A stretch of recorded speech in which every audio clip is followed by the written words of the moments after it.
This is the moment of truth. We went in with a running bike. Hopefully, we still have one.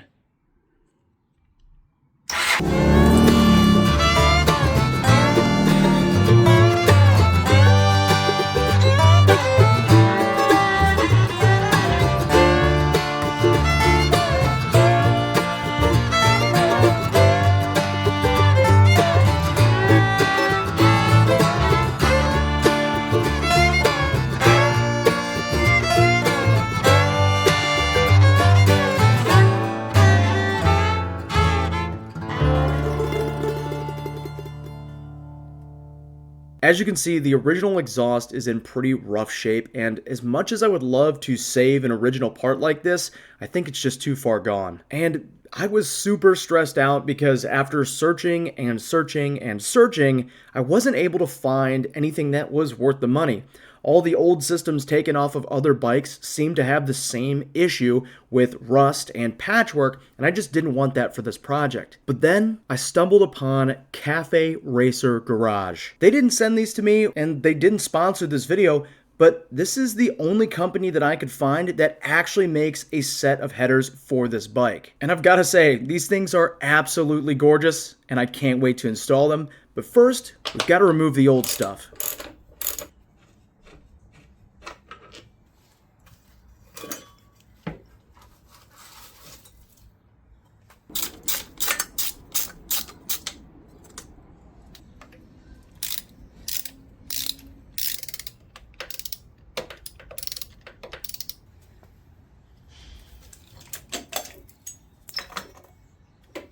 Unfortunately, after I removed the headers, I finally realized why this thing was smeared with Gasket Maker.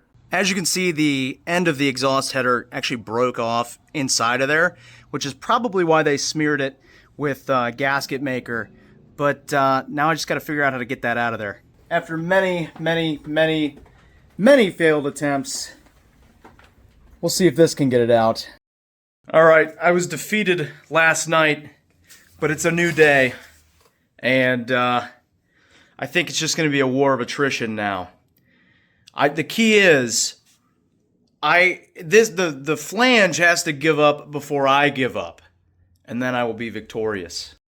Alright, so I picked up some of these hacksaw blades. The plan now is to cut some relief cuts all the way around the part here, and then try to chisel it inward and hopefully collapse it in on itself. So we're going to see how that goes. Well, I've been hammering and slicing and cutting and grinding, and I think I've made a little bit of progress, but every time I refer back to my reference image of when I began, I am reminded of the reality that I don't think that this thing has moved even a little bit.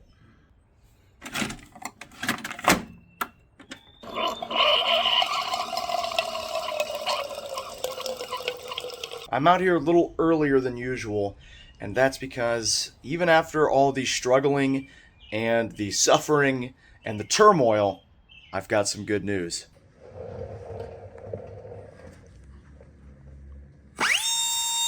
The collar is finally out of the head thanks to a good buddy of mine and some good carbide bits. He was able to cut it up into multiple pieces and then just yank it right out. Now I can finally move on with the rest of this project. And the next step of this project is replacing the bad clutch cover gasket so that Gertrude will stop changing her own oil.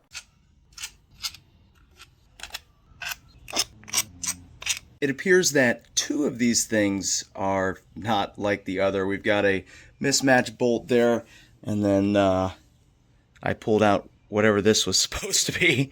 So I ordered some new bolts. Hopefully they get here soon. That way I can do this the right way. All right, let's see what we're working with.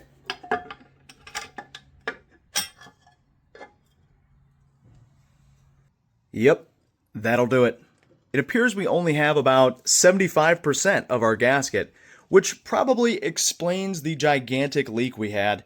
But once those new bolts come in, I'm going to scrape this all off, put the new gasket on, and then we're going to torque everything down to spec, and then we'll be good to go.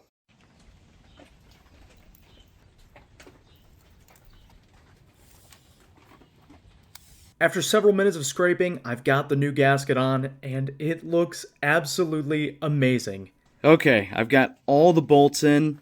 Unfortunately, I did have to reuse one of the jury-rigged bolts, mainly because I think there is a section of the bolt stuck in there, and that's why my new bolts that I bought couldn't go in. But every other bolt that needed to be replaced is replaced, and we are ready to go. I just need to torque this thing down, fill it up with oil, put the exhaust on, and we should have a running motorcycle. All right, I got the clutch cable connected, and it works, so that's good.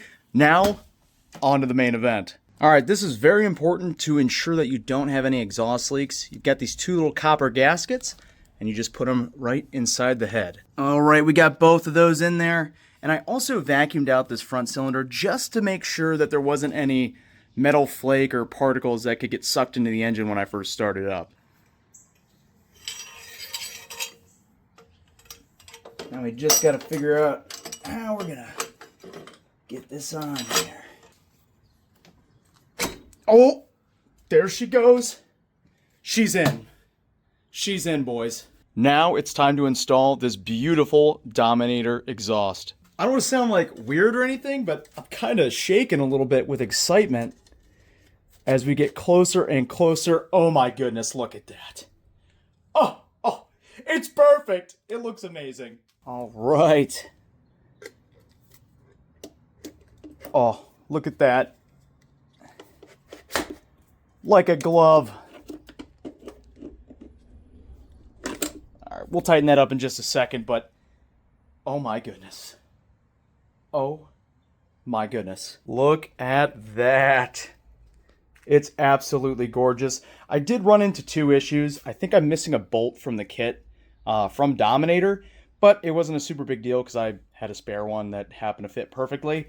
And then this piece of bodywork has some clearance issues. I really don't want to cut this up, so I'm going to try to make a spacer or maybe just wrap this portion so it doesn't, melt or catch fire. After adjusting and shimmying and scooting, I was able to get the clearance I needed. It's still a little close right here, so we're going to keep an eye on it for the first couple rides, but I think we're good to go. Now all that's left to do is fill her with oil, tighten everything up, and start her up. This is the moment of truth. We went in with a running bike. Hopefully we still have one.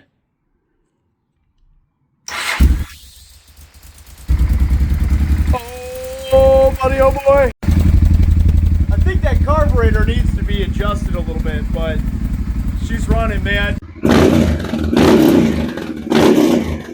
We'll save the true maiden voyage for another day. I just wanted to take this thing a couple miles down the road just to really see how things are doing, because you can get a bike started in a garage and it can run in a garage, whatever, but that's completely different than actually taking it down the street. And let me tell you, it is a good feeling to know that this old bike, this 36-year-old machine, still has some life left in her. This feels so good. Boom, boom. And we actually didn't even need to do this because there was nothing wrong with it.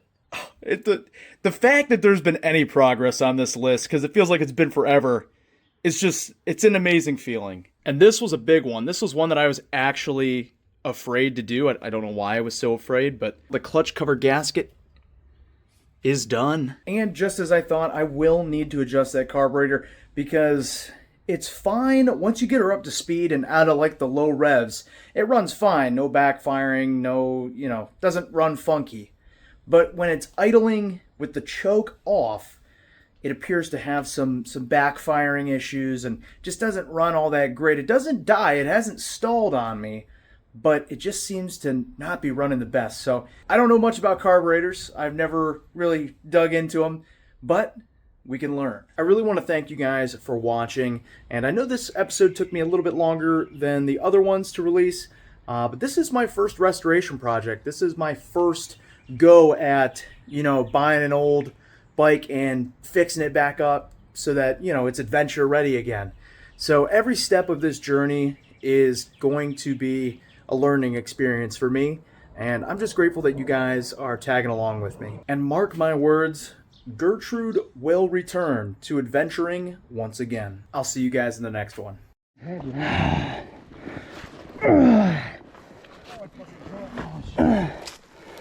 Okay, hold on. Get on the other side of it to catch it. Let me know when you're ready. I'm ready. Find a good place to grab this.